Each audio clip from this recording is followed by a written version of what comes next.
it's really so that we can focus what we know and maybe gather in our wisdom, see what is it that inspires us, if anything does, to respond to the whole issue of human trafficking.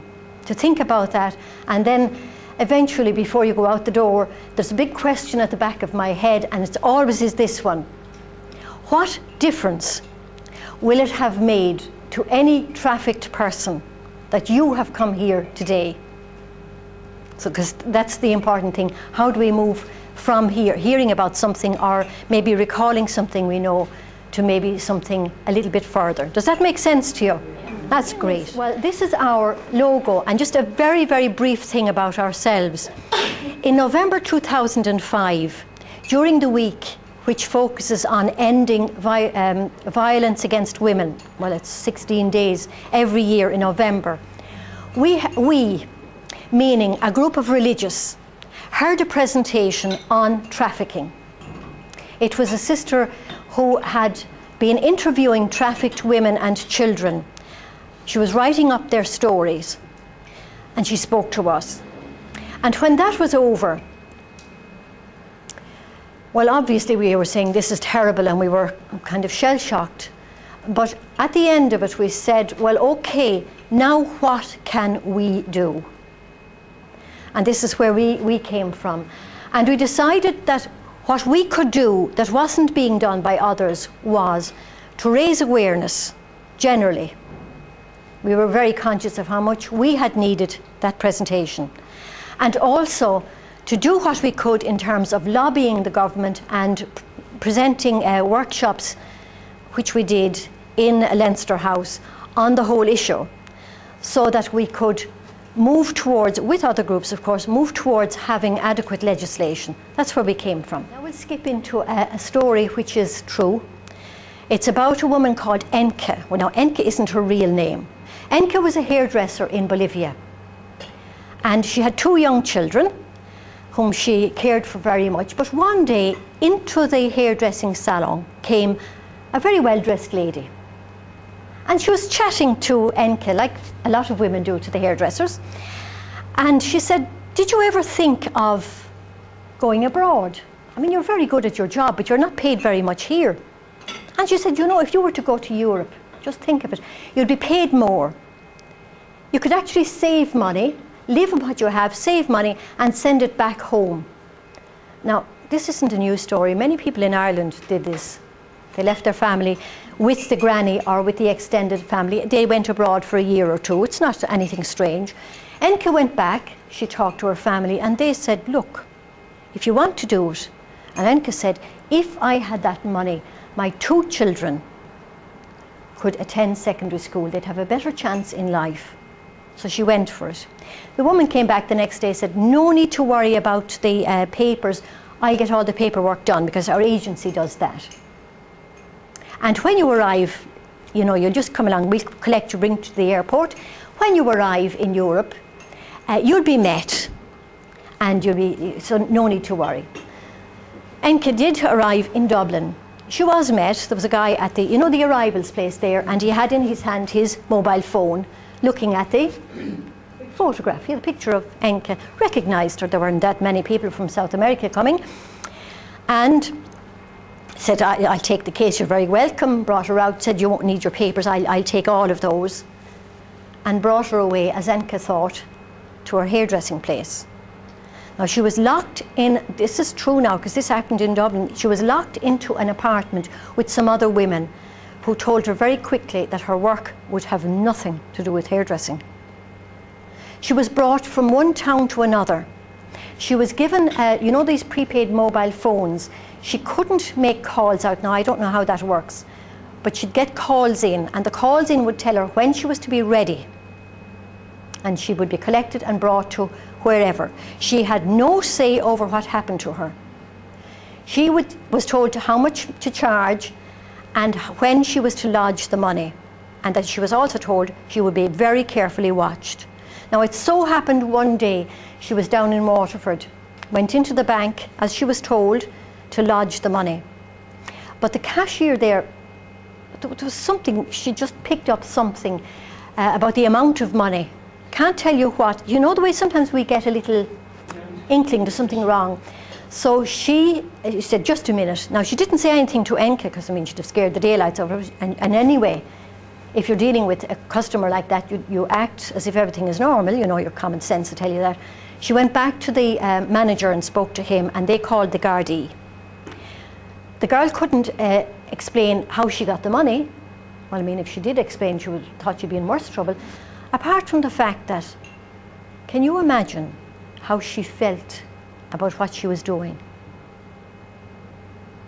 Women who have been trafficked have spoken about their self-hatred, about how they tried to block out everything out of their mind, their lack of trust. She had no papers. She was evidently not Irish. She had hardly any English language.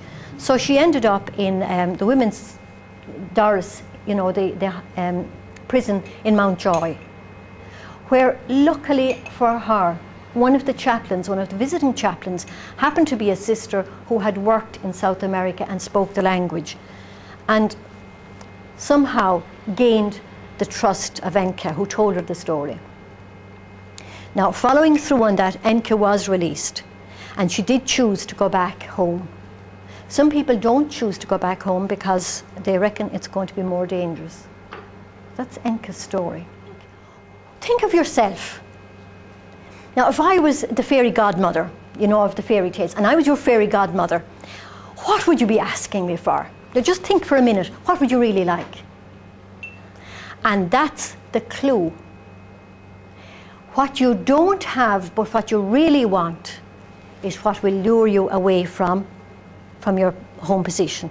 So there's no need to go into all the, you know, all the causes. Use your common sense and you'll work it out. Women are forced into, or they're trafficked, and the reasons are so that a person, the trafficker, can make money. Did you know, for example, that after drug trafficking, the single most profitable, most lucrative criminal activity in the world is human trafficking? And as one person said, with drugs you get them and you sell them, that's it. But with humans, they can be sold over and over and over again. So some of them consequences are, well, one of the, at a conference we had one of the counsellors who was speaking about what the women said, you know, when they go to her, about the lack of trust. One girl was saying, I can't think about it, I can't go back, I'd be cut to pieces. She had seen her uncle, her brothers, and other relatives actually hacked to death. In other cases, they won't go back. They're in absolute terror. When they're captured, they can be subjected to all sorts of beatings and raping and gang raping. And when you think about this, those who are trafficked for sexual exploitation, that's what they're subjected to day after day, week after week. And I notice lately when I'm talking about it, I skip over that a bit. And you know why? Because I've come to the stage where I can't really think about it. I've got to get beyond that and say, what can I do? Those of you who use YouTube, if you go into YouTube and just click human trafficking, you'll find little short videos, you know, on human trafficking that'll give you all of the information you need, supposing you want to talk about it afterwards. Is that all right? And as for the magnitude of the problem, the maps of the world remind me of, you know, whom I used to be teaching about trade across the countries, you know. All of the trails from one country to another.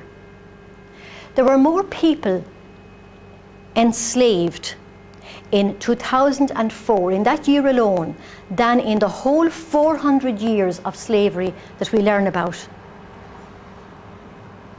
Just think about it. The UN thinks that there may be, can't know, there may be anything between 2 and 8 million trafficked every year.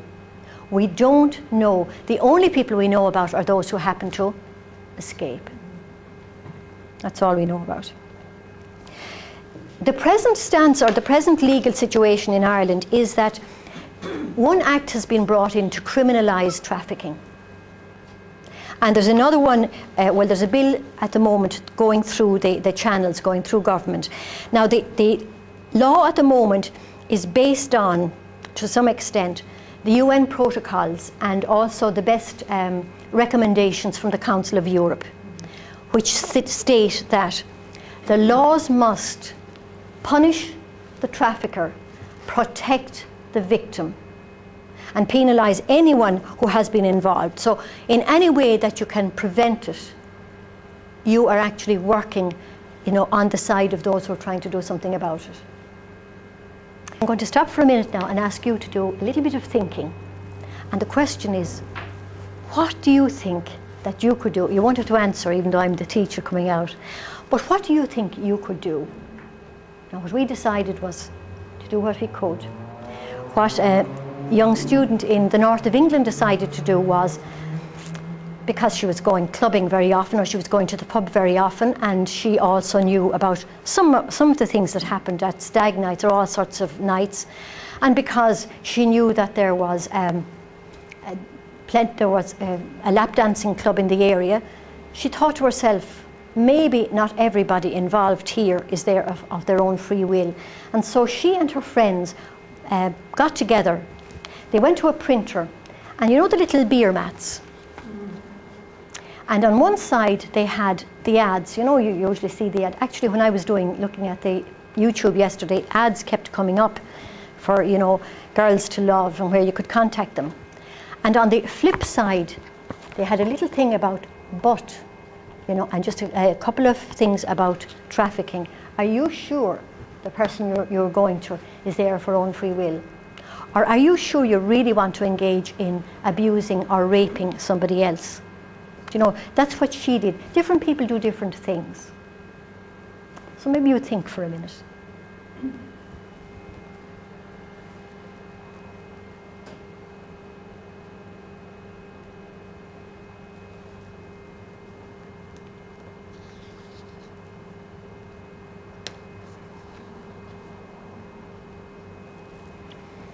And there's a little verse here from Matthew where he says, don't worry about what you have to say and how you're going to say it if you decide to speak on human trafficking. When the hour comes, you will be given what you are to say. For it is not you who will speak, it will be the Spirit speaking in you. It's like sometimes we can be the only voice for those who have been rendered voiceless. So, where does that leave us?